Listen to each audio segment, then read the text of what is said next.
Sudan fighting. RSF and army clash in Khartoum for third day. Like the video and subscribe. We will continue to bring you hot news every day. Fierce clashes have been reported across Sudan as fighting between rival armed factions continues to spread. Violence between the army and a paramilitary group called the Rapid Support Forces, RSF, continued overnight into its third day. Nearly 100 people have been killed, a doctors' union said, and one estimate put the number of injured at 1,100. Both sides claimed to control key sites in the capital Khartoum, where residents sheltered from explosions. Earlier on Sunday, they held a temporary ceasefire to allow the wounded to be evacuated, although it was not clear how strictly they stuck to it. Doctors warned that the situation at hospitals in Khartoum is extremely difficult, and that the fighting was stopping both staff and medical supplies from reaching injured people. The fighting is part of a vicious power struggle within the country's military leadership, which has escalated into violence between rival factions. The two men at its center disagree over how the country should transition to civilian rule. Sudan has been run by generals since a coup overthrew the long-standing authoritarian President Omar al-Bashir in 2019.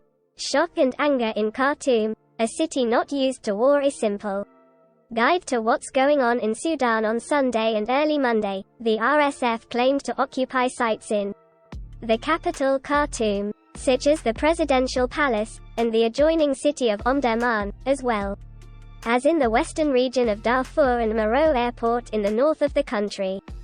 But some accounts indicated that the army had regained control of the airport, with the military saying they were dealing with small pockets of rebels and The army has previously denied that the RSF had seized key sites in the capital, and witnesses in the country told Reuters news agency that the army appeared to be making gains after blasting RSF bases with airstrikes.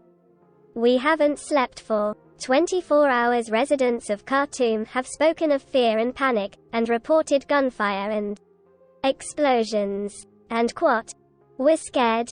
We haven't slept for 24 hours because of the noise and the house shaking. And Huda, a Khartoum resident, told the Reuters news agency. And we're worried about running out of water and food, and medicine for my diabetic father. And another Khartoum resident, Kolud Care, told the BBC that residents could not be sure of safety anywhere. And all civilians have been urged to stay at home, but that has not kept everyone safe.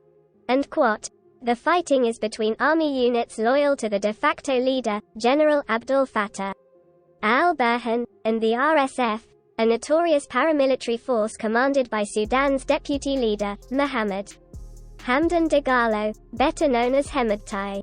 The major sticking points are over the plans to incorporate the 100,000-strong RSF into the army, and over who would then lead the new force. The brief pause in the fighting on Sunday followed complaints from doctors' unions that it was difficult for medics and sick people to get to and from hospitals while the fighting was raging.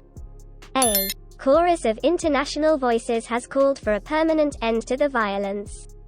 Leading Arab states and the US have also urged a resumption of talks aimed at restoring a civilian government, while the African Union has announced that it is sending its top diplomat, Moussa Faki Mahamat, to try to negotiate the ceasefire. Egypt and South Sudan also offered to mediate between the warring factions.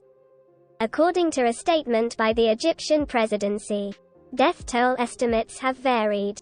The Central Committee of Sudan doctors reported 56 civilians killed as well as tens of deaths and among security forces, and an estimated 600 wounded. A doctors' trade union put the death toll at 97, with 365 injured. Meanwhile, the World Health Organization says more than 83 people have been killed and more than 1,100 people injured across the country since Thursday, when the RSF began mobilizing its forces. It does not specify how many civilians have died in the fighting. Among the dead are 3 staff members of the UN World Food Programme, WFP, which has suspended its operations in the country. In a statement, the WFP said it was horrified by the news of the deaths, adding that one of its aircraft had been damaged at Khartoum International Airport during an exchange of gunfire on Saturday, which it says impacted its ability to provide aid. Sudan state television is reported to have stopped transmissions, but it was not immediately clear what caused the break in programming. We hope the video was useful to you. Like the video and subscribe. We will continue to bring you hot news every day.